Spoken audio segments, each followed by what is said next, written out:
There are nights that don't ask for permission before they change your life forever, and this was one of them.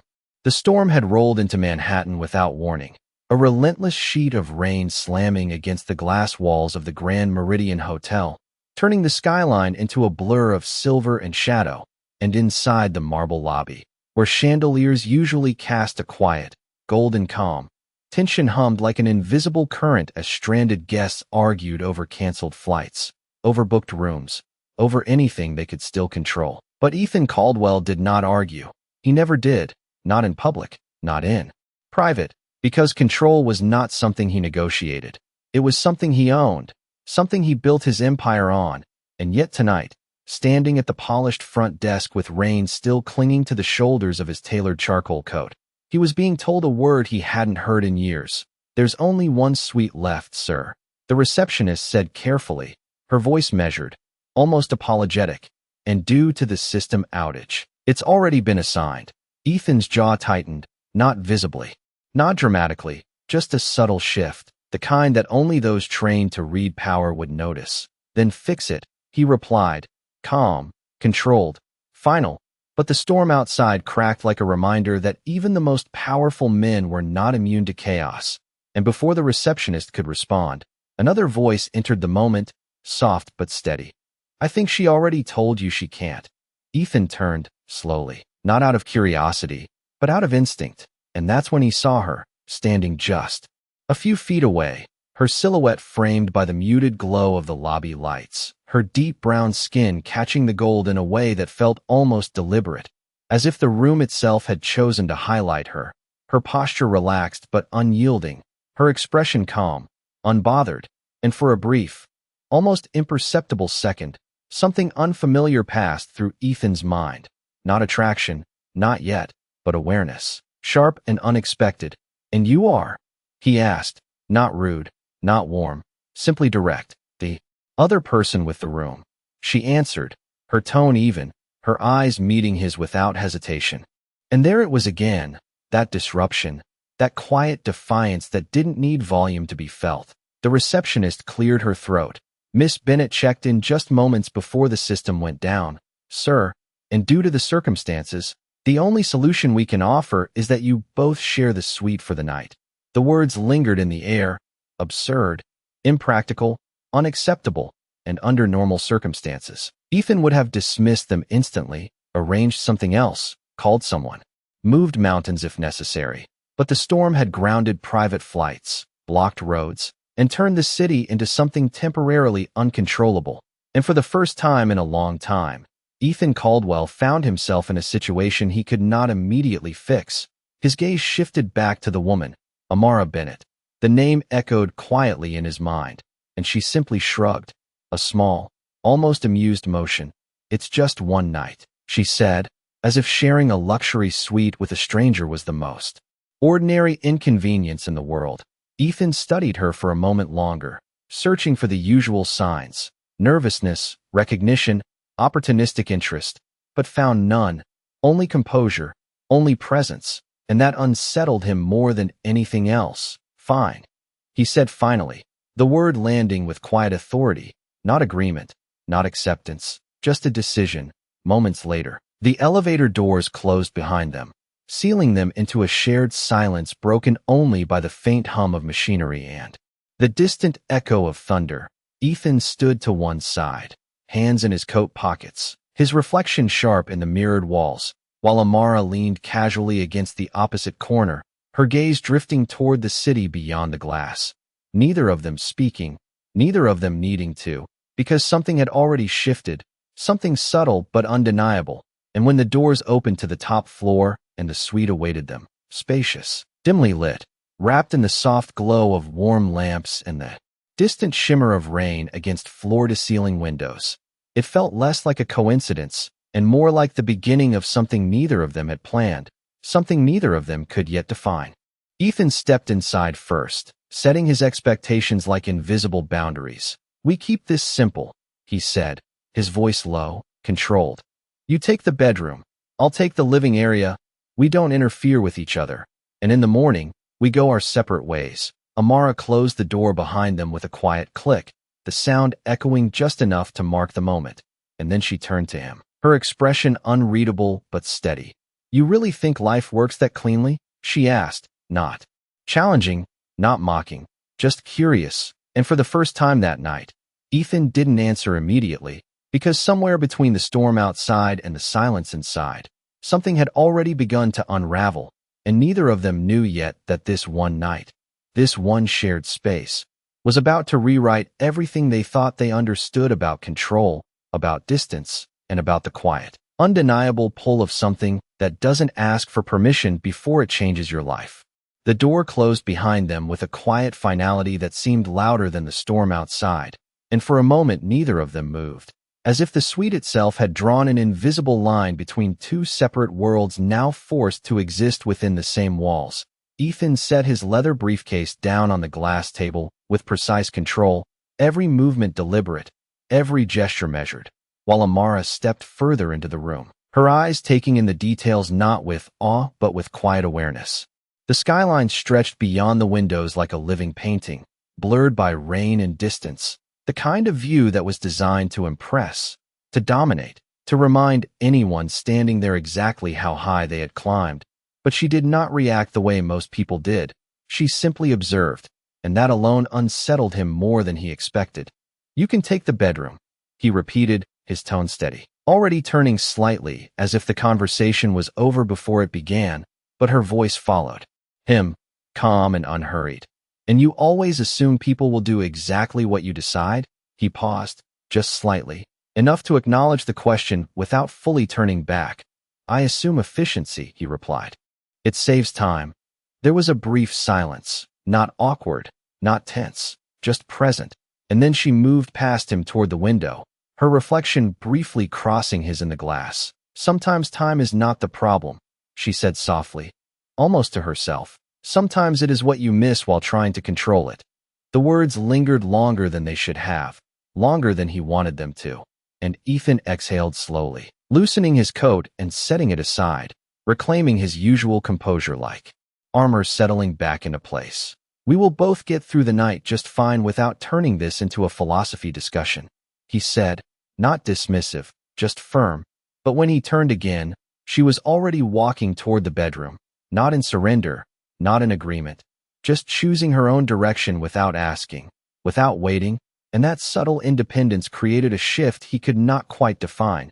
Minutes later, the sound of the shower running filtered faintly through the closed door, blending with the rhythm of rain against the glass, and Ethan found himself standing still in the center of a space that suddenly felt less like a controlled environment and more like something unpredictable.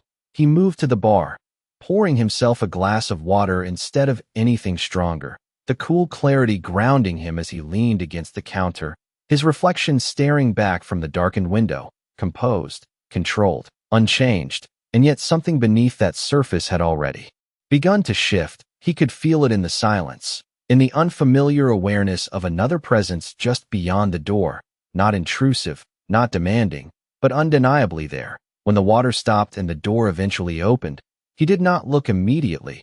He did not react. He simply listened to the soft movement of footsteps crossing the suite, the quiet rustle of fabric, the subtle sound of someone entirely comfortable in a space that was never meant to be shared. And when he finally did glance up, it was not curiosity that guided him, but something closer to instinct. Amara stood near the window now, her posture relaxed, her expression thoughtful as she looked out over the city, her presence blending into the dim light in a way that made the room feel less empty and more alive. And for a moment, neither of them spoke, because words would have been unnecessary, because something quieter was already unfolding between them, something built from silence rather than conversation. "You travel a lot," she said eventually. Not a question, just an observation, and Ethan nodded slightly. "Business requires it," he replied, setting his glass down with quiet precision. "And you?" She turned just enough to meet his gaze. "I go where I am needed." The answer was simple, but there was something beneath it, something unspoken, and for the first time, Ethan felt the faintest pull of curiosity, not about what she did, but about who she was beyond the surface. "That sounds vague," he said, not critical, just direct, and she smiled.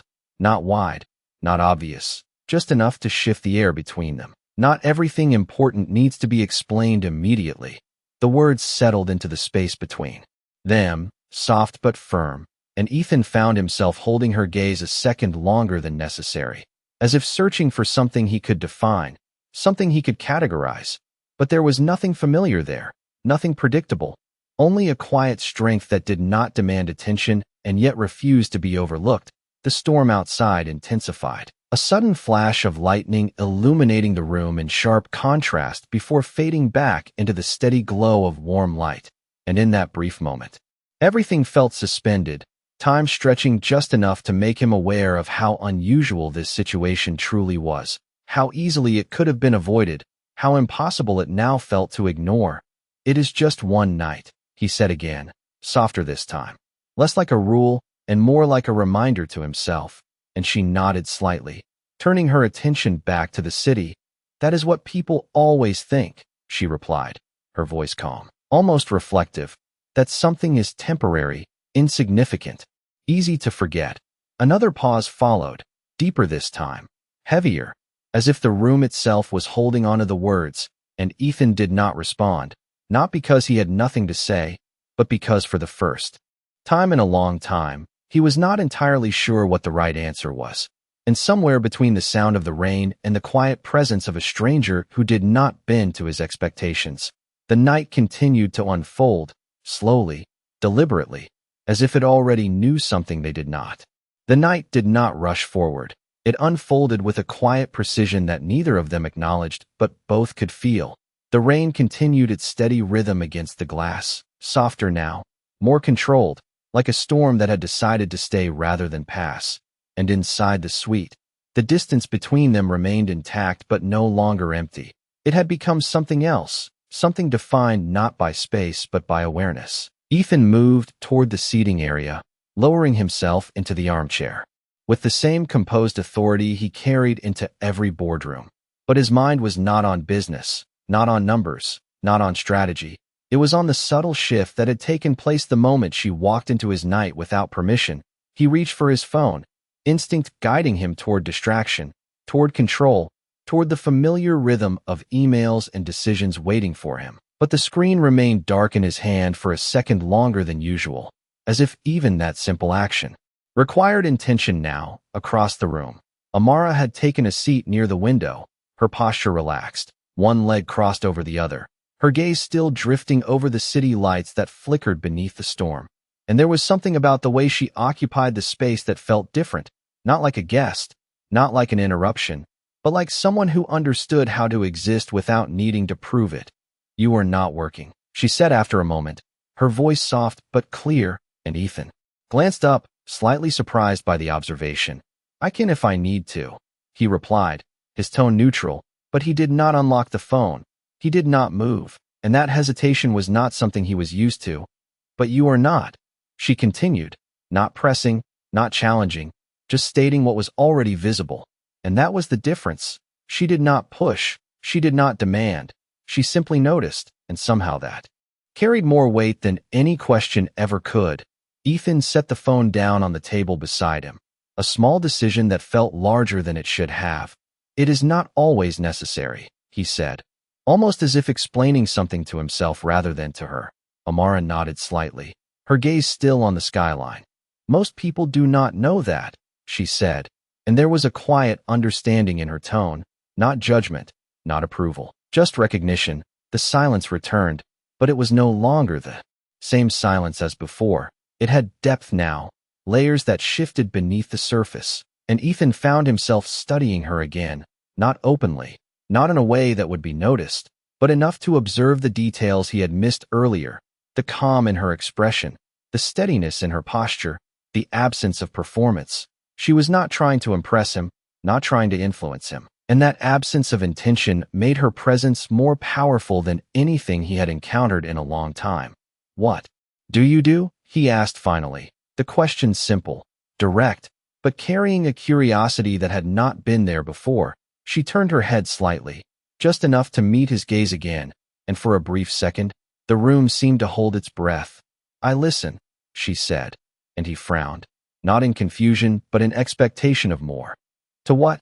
he asked, and her expression softened just slightly. To people who are used to not being heard, the answer settled between them, quiet but significant, and Ethan leaned back slightly in his chair, processing it, not dismissing it, not fully understanding it, but acknowledging that it mattered. "That sounds like a choice," he said, and she nodded. "It is," she replied. "Everything important usually is." Another pause followed, deeper this time, as if the conversation itself was moving beneath the surface of what was being said. The storm outside shifted again, the rain slowing into a steady whisper against the glass, the city lights becoming clearer, sharper, more defined. And in that gradual change, something else shifted as well, something internal, something neither of them had named yet. Ethan stood then, not abruptly, not with purpose, just movement. Guided by something quieter than logic, he walked toward the window, stopping a few feet away from her, close enough to share the view, but far enough to maintain the distance that had been set earlier. And for a moment, they stood side by side without looking at each other, the city stretching out beneath them, endless, indifferent, alive. "You are not what I expected," he said finally, his voice low, almost thoughtful, and she let out a small breath that might have been a laugh, might have been something else entirely. "That is usually when people start paying attention," she replied, and there it was again, that quiet shift, that subtle challenge wrapped in calm certainty. Ethan turned his head slightly, studying her profile now, the way the light traced the line of her face, the way she remained completely at ease in a situation that would have unsettled most people, and for the first time, he recognized something he had not allowed himself to feel in a long time. Not control, not dominance, but curiosity, genuine and unguarded, and it unsettled him in a way that control never could. "You are very certain of yourself," he said, not as a critique, not as a compliment, just an observation, and she met his gaze again, steady as ever. "I learned that certainty is quieter than people think," she said. "It does not need to prove itself." The words lingered, echoing softly in the space between them, and Ethan did not respond immediately, because there was nothing immediate about this moment, nothing rushed, nothing forced, just two people standing in a space neither of them had planned to share, and yet somehow, it felt as if the night had been waiting for this exact intersection of paths, this exact moment of stillness, this exact conversation that said more in what was not spoken than what was. And as the city continued to breathe beneath them, and the storm slowly gave way to something calmer, the distance between them remained, but it no longer felt like separation. It felt like something else entirely, something undefined, something inevitable, something that neither of them could yet walk away from even if they wanted to. The room seemed to settle into a deeper kind of quiet, the kind that did not come from absence of sound, but from the presence of something unspoken, something that refused to be ignored.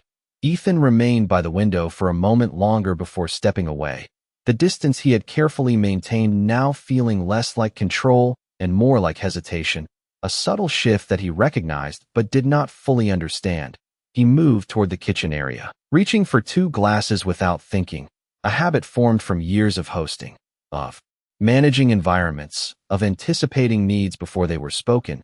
He filled both with water, the simple action grounding him in something familiar, something tangible, and then paused, looking at the second glass for a fraction of a second before carrying it across the room. He placed it gently on the table beside her without a word, the gesture quiet, almost unnoticeable, but intentional. Amara glanced at it briefly, then at him, her expression unchanged but her eyes holding something softer now, something that acknowledged the moment without needing to define it. "Thank you," she said, her voice steady, and he nodded once, a small acknowledgement, before stepping back again. But this time the distance did not feel as necessary. It felt like space that could be crossed if either of them chose to. The rain outside had slowed into a soft, steady pattern, the city lights now clearer, sharper, reflecting off the glass in a way that made everything feel both distant and close at the same time. Ethan sat down across from her, not directly facing her but angled just enough to allow conversation without forcing it. And for a while, neither of them spoke, not because there was nothing to say, but because the silence itself had become part of the conversation.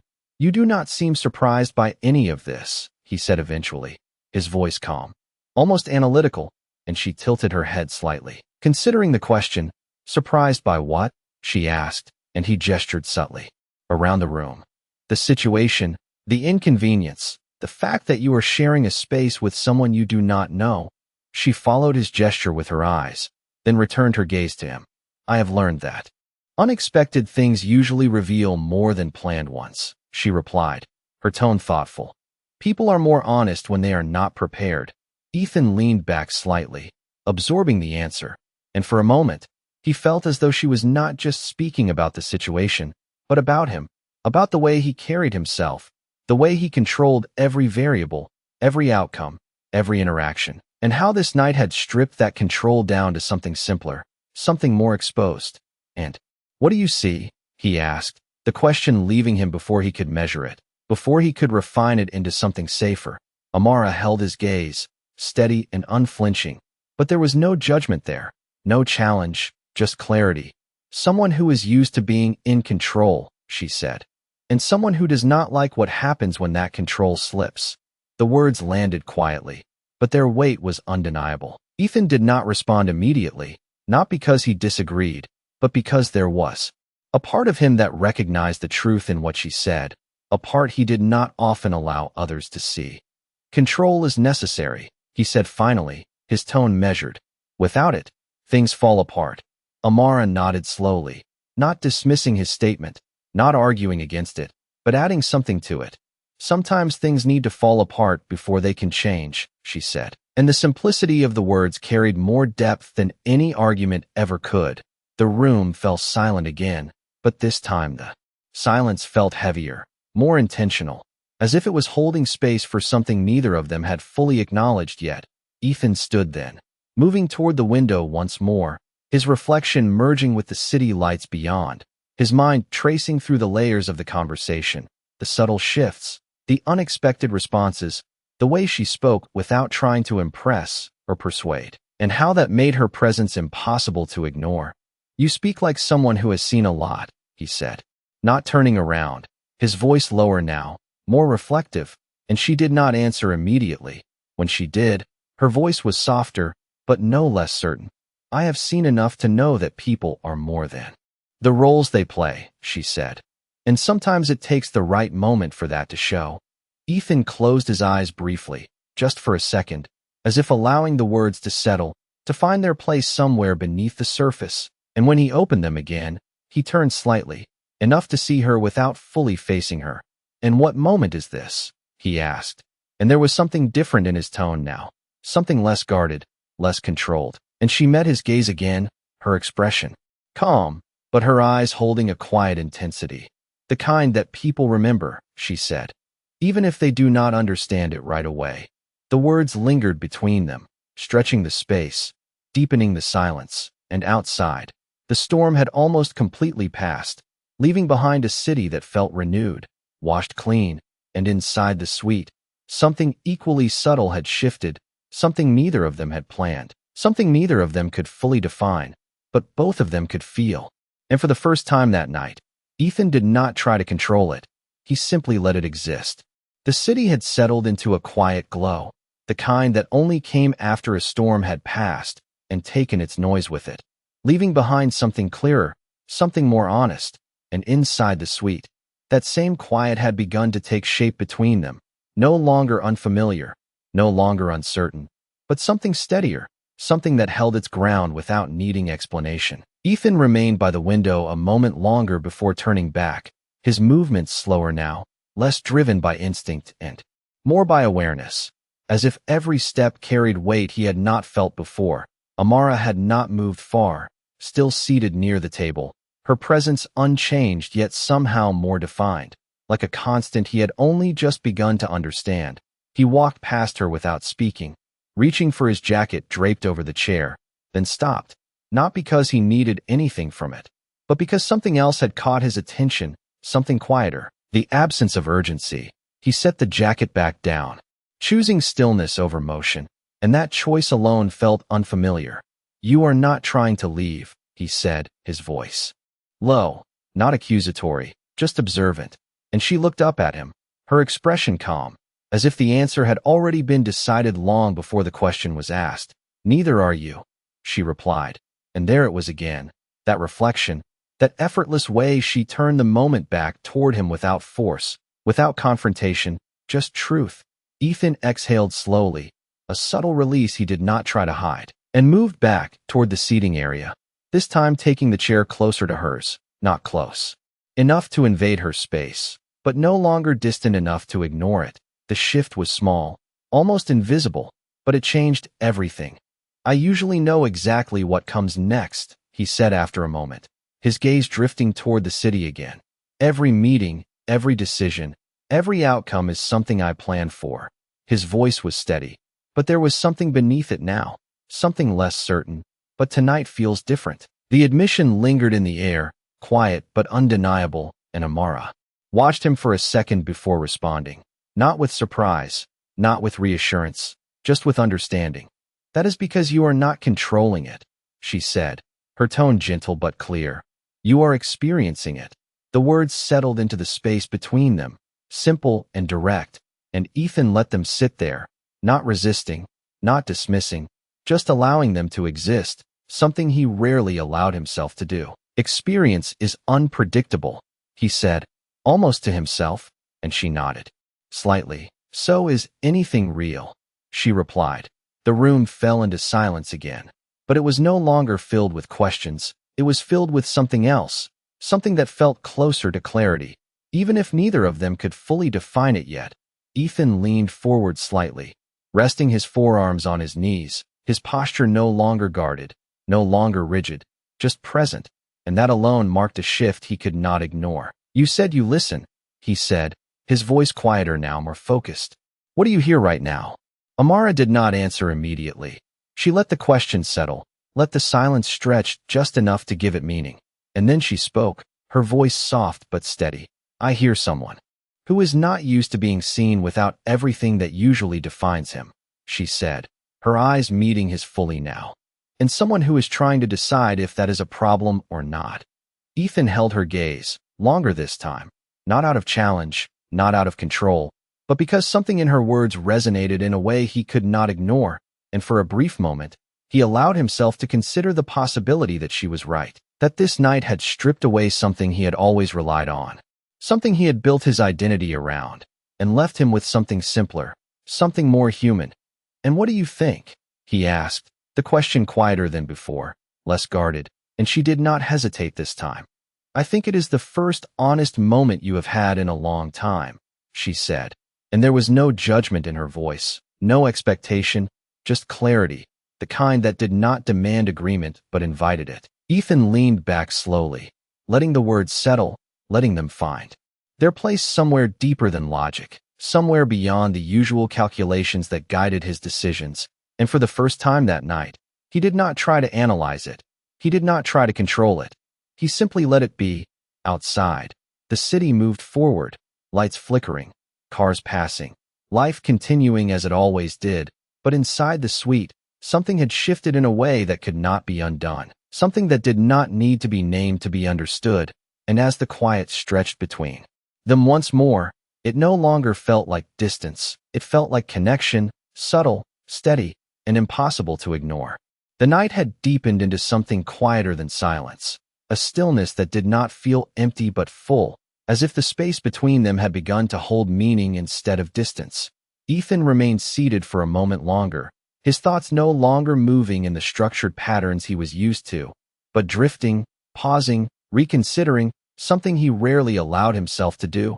And across from him, Amara had not shifted much. Yet her presence seemed to anchor the room in a way that felt both unfamiliar and steady, like a constant that did not need to announce itself to be felt. He stood, slowly, not out of restlessness but out of a need to move, to recalibrate, and walked toward the window again.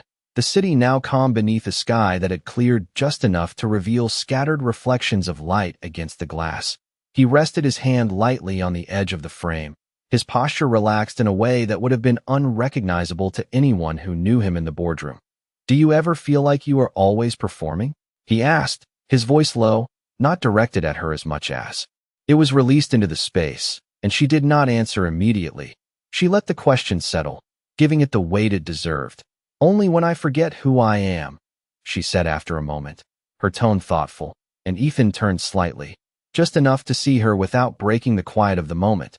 "And you do not forget?" he asked, and she shook her head once, slowly. "Not anymore," she replied. And there was something in the way she said it that carried history, experience, something earned, rather than assumed. Ethan studied her for a second, the way she held herself, the calm certainty that did not need validation. And for the first time, he wondered what it had taken for her to become that way.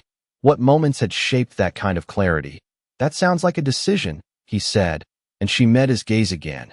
"It is," she answered.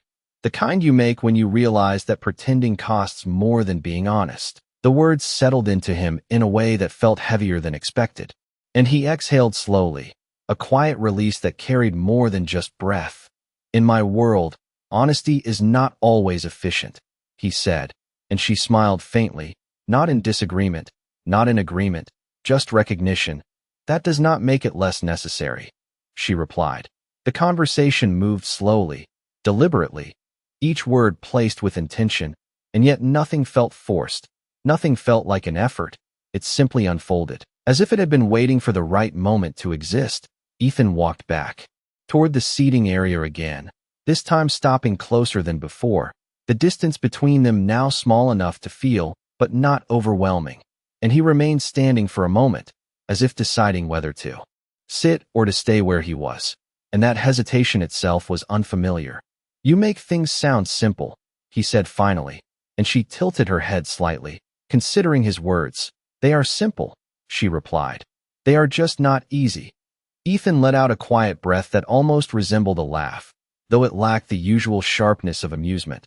"That sounds like something people say when they do not have to deal with consequences," he said, and her expression shifted just slightly, not defensive, not offended, but more grounded, more real.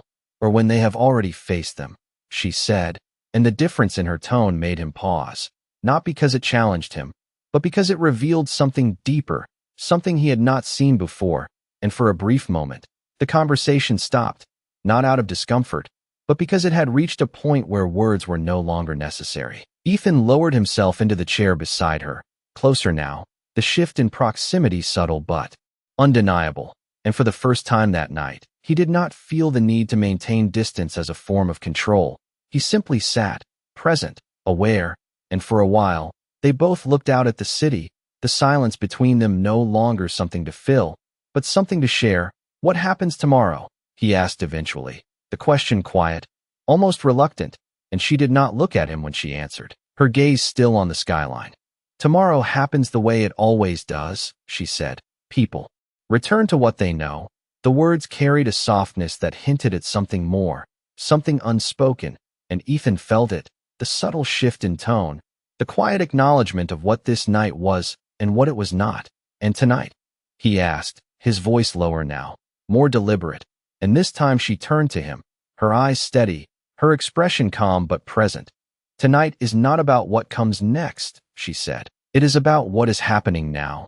The simplicity of the statement held a weight that settled into the room, into him, and for the first time, Ethan did not look for a strategy, did not search for an outcome, did not try to define the moment in terms he could control. He simply allowed it to exist, and in that allowance, something shifted again, something quiet but undeniable, the kind of shift that did not announce itself but changed everything beneath the surface.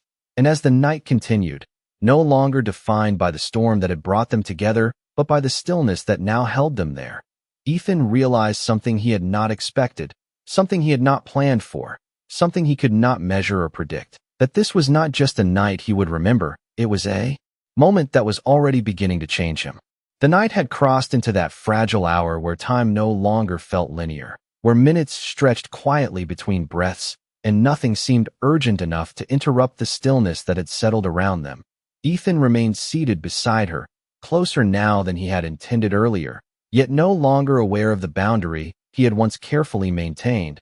The city beyond the glass moved in distant rhythms, headlights tracing soft lines across wet streets, reflections shifting like quiet echoes of something larger.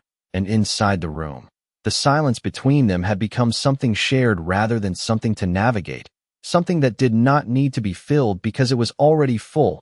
Ethan rested his hands loosely together, his posture no longer guarded, no longer structured, simply present, and for a moment, he allowed himself to exist without purpose, without outcome, without the constant pull of what needed to happen next.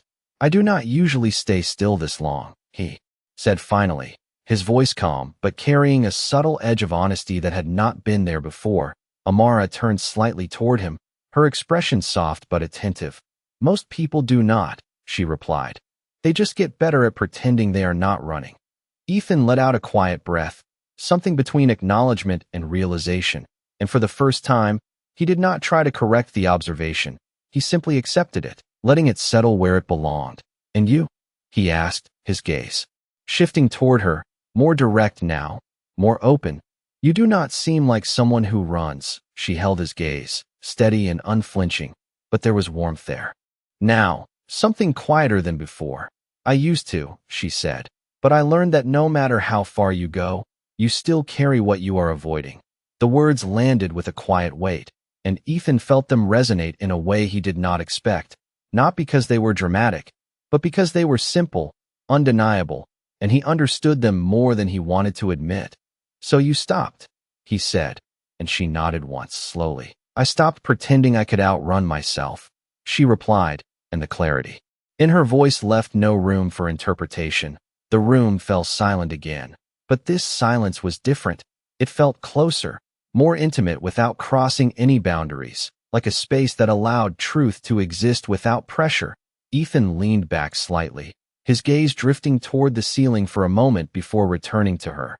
"That sounds like something most people never figure out," he said, and she offered a small, almost thoughtful smile. "Most people do not give themselves the time to try," she answered, and there it was again, that subtle thread that had been weaving through the entire night. The idea of time, not as something to control, but as something to experience, something to allow.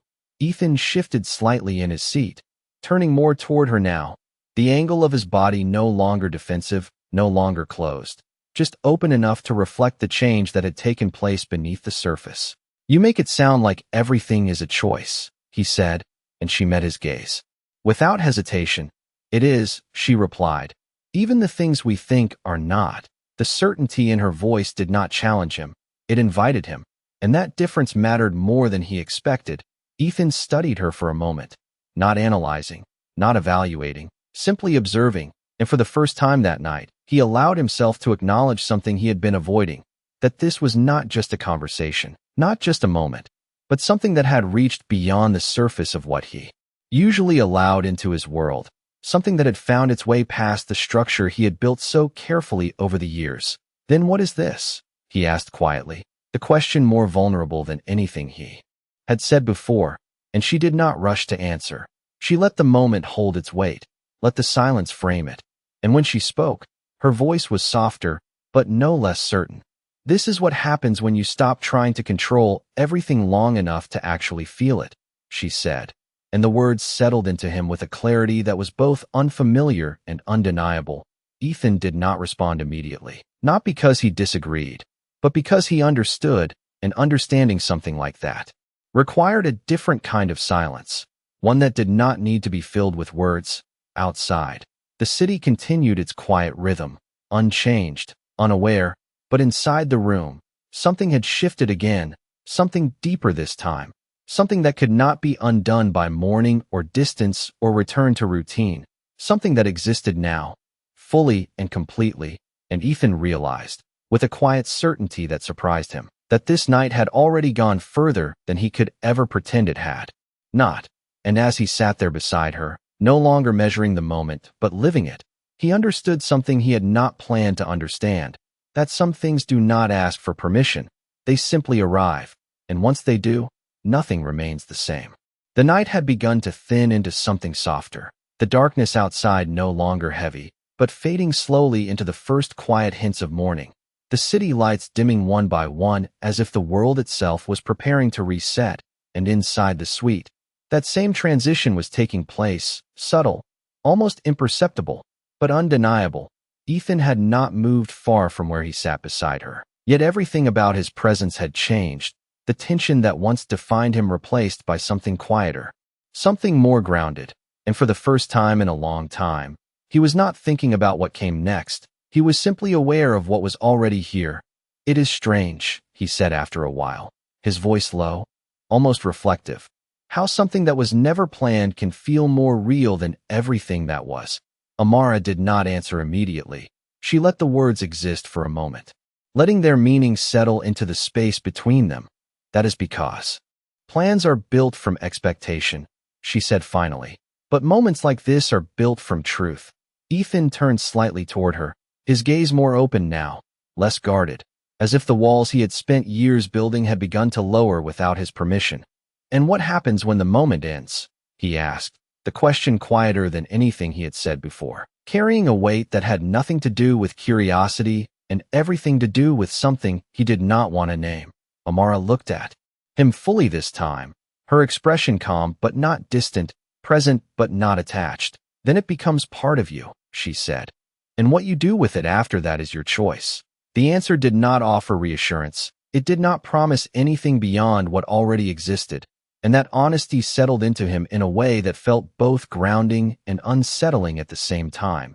Ethan exhaled slowly, leaning back just enough to create space between them again, but not the same distance as before, not the kind that separated, just enough to think, to process, to understand. "In my world, moments are measured by results," he said, his voice steady but softer than before. "If something does not lead somewhere, it is considered irrelevant." Amara's gaze did not shift, did not waver. "And do you believe that?" she asked, and the simplicity of the question caught him off guard, not because it was difficult, but because it required an answer he had never really considered. Ethan paused, just for a second, long enough to recognize that he did not have the immediate response he usually relied on. "I believed it," he said finally, and that distinction mattered more than he expected. Amara nodded once, not in agreement, not in disagreement, just acknowledgement. "Beliefs change when we experience something that does not fit them," she said, and the quiet certainty in her voice left no room for doubt. The room fell silent again, but it was no longer a silence that held questions. It was one that held understanding, something deeper than words, something that did not need to be explained. Outside, the sky had begun to lighten, the first soft traces of dawn stretching across the horizon, and with it came a subtle shift in the room, a reminder that time had not stopped, that the world was moving forward whether they were ready or not. Ethan stood slowly, his movement deliberate but unhurried, and walked toward the window once more, this time not to escape the moment, but to see it clearly. The city looked different now, calmer, less distant, more real, and for a moment, he simply stood there, allowing himself to take it in without thinking about what it meant. Behind him, Amara remained, seated, her presence steady, unchanged, as if she had already accepted what the morning would bring. "You are leaving soon," he said, not turning around, not asking, just stating what had already begun to settle between them, and she did not deny it. "Yes," she replied, her voice soft but certain. Ethan nodded slightly, though she could not see it, the acknowledgement quiet but present. "And you will go back to your world," he continued, his tone even, but there was something beneath it now, something less controlled, something more honest. "And you will go back to yours," she answered, completing the thought without hesitation, and for a moment, the simplicity of that truth filled the room more than anything else had. Ethan turned then, slowly, his gaze finding hers again, and this time, there was no distance in it, no calculation, just clarity. "And this," he said, gesturing subtly around them. "What happens to this?" Amara held his gaze, steady and calm, her expression unchanged but her eyes carrying something deeper, something that reflected the weight of the question without trying to answer it too quickly.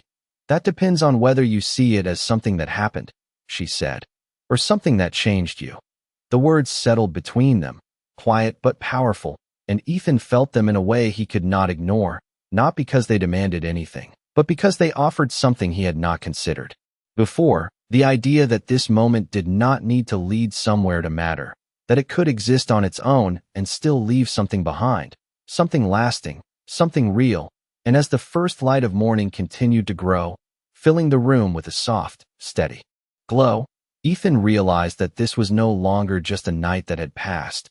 It was something that had already become part of him, something that would not simply disappear when the door closed. And for the first time, he did not try to define what it meant. He simply allowed it to be what it was, something rare, something unexpected, something that had arrived without permission and stayed long enough to change everything. The morning did not arrive all at once. It unfolded slowly, gently, as if even time itself understood that something within these walls was not ready to be rushed. The soft light of dawn stretched across the suite in quiet layers, touching the edges of the glass, the table, the space between them, and for a moment, everything felt suspended, as if the world outside had paused just long enough to let this final moment exist without interruption. Ethan stood near the window, his posture no longer rigid, no longer defined by control, but by something quieter, something more present, and behind him, Amara rose from her seat, her movements calm, unhurried, as if she had already accepted what this morning meant long before it arrived. Neither of them spoke at first, because words would have felt unnecessary, because everything that mattered had already been said in the spaces between them, in the pauses, in the silences that had carried more truth than any conversation ever could. Ethan turned slowly, his gaze finding hers again, and this time there was no distance left in it, no hesitation, just clarity. "You are really leaving," he said, his voice low, not a question, not a request, just an acknowledgement of what was already certain, and she nodded once, her expression steady, her eyes calm but present. "Yes," she replied, and the simplicity of that word held more weight than anything else could have. Ethan took a step forward, then stopped, not because he did not know what to do, but because for the first time, he was choosing not to act without understanding, choosing not to move just because he could. "I could change that," he said quietly, the instinct still there, the familiar pull of control, of influence, of possibility, but it did not sound the same as it would have before. It sounded less certain, less necessary. Amara met his gaze without hesitation, her expression soft but firm. "I know you could," she said, "but that is not the point." The words settled between them, clear and grounded, and Ethan nodded slightly, because he understood, because somewhere in the course of this night, he had learned that not everything needed to be altered to be meaningful, that some things needed to exist exactly as they were, without interference, without adjustment, just truth. "Then what is the point?" he asked, his voice quieter now, not searching for control, but for understanding, and she stepped closer, not enough to close the space entirely, but enough to make the moment feel real, immediate. "The point is that you felt something you do not usually allow yourself to feel," she said, "and you did not run from it." Ethan held her gaze, the words settling into him with a clarity that felt both grounding and unfamiliar. "And you?" he asked, the question simple but carrying weight, and she smiled, just slightly, the kind of smile that did not need to be wide to be real. "I stayed," she answered, and that was enough. More than enough, because it said everything without needing to explain anything further. The room fell quiet again, but it was not the same silence as before. It was lighter now, clearer, as if something had been resolved without needing resolution. Ethan glanced briefly toward the door, then back at her, the reality of the moment no longer something to avoid, but something to face. "I do not want this to disappear," he said, the words leaving him without calculation, without strategy, just honesty, and Amara's expression softened, not with promise, not with reassurance, but with understanding. "It will not," she said. "Not if you do not let it." Ethan exhaled slowly, the tension he had carried for years easing in a way he had not expected, not because something had been solved, but because something had been accepted, and that difference mattered more than he could have imagined. She moved toward the door then, her steps quiet but certain, and he did not stop her, not because he did not want to, but because he understood now that stopping her would change what this was, would turn it into something else, something controlled, something defined, and that was not what this moment had ever been. She reached for the handle, then paused, just for a second, before turning back to him, her eyes steady, her presence unchanged. "Some things are not meant to be held onto," she said softly. "They are meant to be carried." The words settled into the space between them, final but not ending, and Ethan nodded, not because he had to, But because he understood, truly understood, and for the first time, he did not feel the need to respond.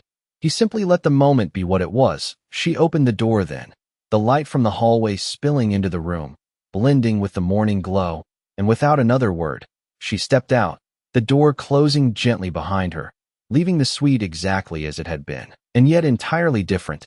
Ethan stood there for a long moment, the silence, returning, but no longer empty, no longer something to fill.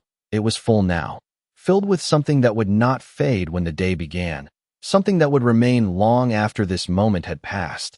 And as he turned back toward the window, the city fully awake beneath the morning light, he realized that nothing in his world had changed, and yet everything had, because for the first time, he was not looking at what he could control. He was looking at what he had experienced, and that difference would follow him far beyond this room, far beyond this morning, into everything that came next.